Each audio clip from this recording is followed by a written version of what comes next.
Nagulat ang sambayanang Pilipino sa biglaang pag-alis ng BRP Teresa Magbanua sa Escoda Shoal matapos ang 5 buwan na pagbabantay sa naturang teritoryo natin. At ito ay nataon pa pagkatapos magbanta ng China na dudurugin ang sinumang bansa ang pumasok sa inaangkin nilang teritoryo.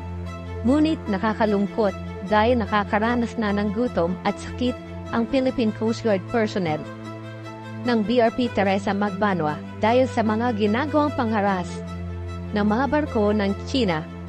Kung ating matatandaan na si General Romeo Browners ay nabitiw ng mga salita na hindi bibitawan ng PCG ang Escoda Shoal kahit anong mangyari at mapipilita ma-invoke ang Mutual Defense Treaty kapag nakaranas ng gutom at nakaranas ng dying na sitwasyon ang mga tao na nakatalaga sa BRP Teresa Magbanua. Ang tanong, bakit tila inutil si General Browners? Kung tutuusin, ilang beses na inalok ng US ang AFP na tutulungan sa mga resupply mission. Pero pilit na tinatanggihan ni General Browners. Sinusuko na ba natin ang ating mga isla? At panahon na ba para palitan ng AFP of staff ni President Bongbong Marcos ng mas matigas at palaban na general? Paano na ang isla ng Escoda Shoal dahil ito pa naman ang pinakamalapit na isla sa Palawan, pinaka-entry point papasok ng Recto Bank, na ngayon ay may estruktura na ng Chinese military base at Ayungin Shoal. Bakit tila salungat ang aksyon ng PCG sa mga sinasabi ng AFP? Paano magiging successful kung inalisa na ang ating mga nag-iisang barko na BRP Teresa Magbanua? Pinaubaya na ba ng gobyerno ang ating mga isla? Madaming tanong na dapat sagutin ng ating gobyerno. Karamihan sa tanong, bakit hindi pinalitan yung barko ng BRP bago iniwanan ng BRP Teresa Magbanua? Tila puro alibay ang PCG sa pag-back out ng ating barko. Alam naman natin na puro paranakot lang ang ginagawa ng China at tanda ang US na tumulong sa ating PCG at Philippine Navy. Simula pa lang nung ay di na pumalag ang Pilipinas sa mga pambubuli ng China. Ano ang naging agreement ng China at ng Pilipinas sa pamumuno ni Yusek Teresa Lazaro nung nagtungo sa Beijing? Dapat na malaman natin kung pabor ba sa atin o sa China ang kanilang usapan.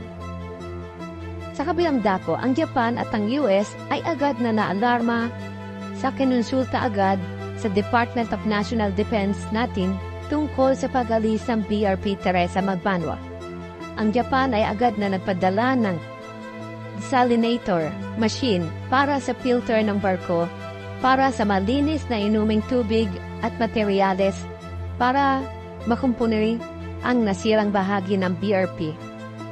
At ang US naman ay agad na tumugon sa medical at armory na kakailanganin ng mga barko ng BRP. Matapos umalis ng Philippine Coast Guard or PCG, ang BRP Teresa Magbanua mula sa Escoda Shoal dahil sa pinsala na istruktura at pangangailangan ng mga tripulante. Plano ng gobyerno na magtalaga ng iba pang sasakyang pangdagat para mapanatili ang presensya nito sa lugar. Tiniyak ng PCG na hindi magtatagal bago mailagay ang mga bagong barko, bagamat ang mga detalye ng operasyon ay nananatiling hindi isinisiwalat. Ito ay nagkakaroon ng pangamba sa atin.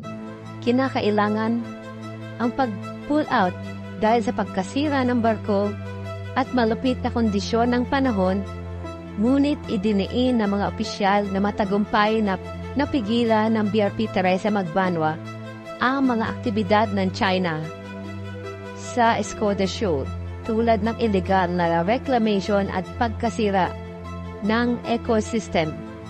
Ang barko ay nakaistasyon doon ng mahigit 5 buwan na nag-aambag sa proteksyon ng mga karagatan at karapatan ng Pilipinas sa Escoda Shoal. Sa ilalim ng 2016 arbitral ruling na ating napagwagian, sa kabila ng patuloy na tensyon ng China, nananatiling nakatuon ang Pilipinas sa pagtatanggol sa soberanya nito sa West Philippine Sea.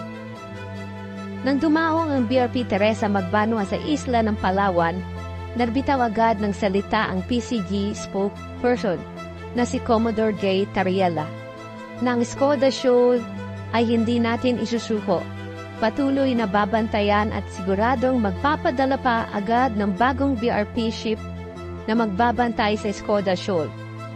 Ang mga posibleng pumalit sa BRP Teresa Magbanua ay ang BRP Gabriela Silang o di kaya ay ang BRP Malabrigo na may bagyang kaliitan na barko kumpara sa Teresa Magbanua.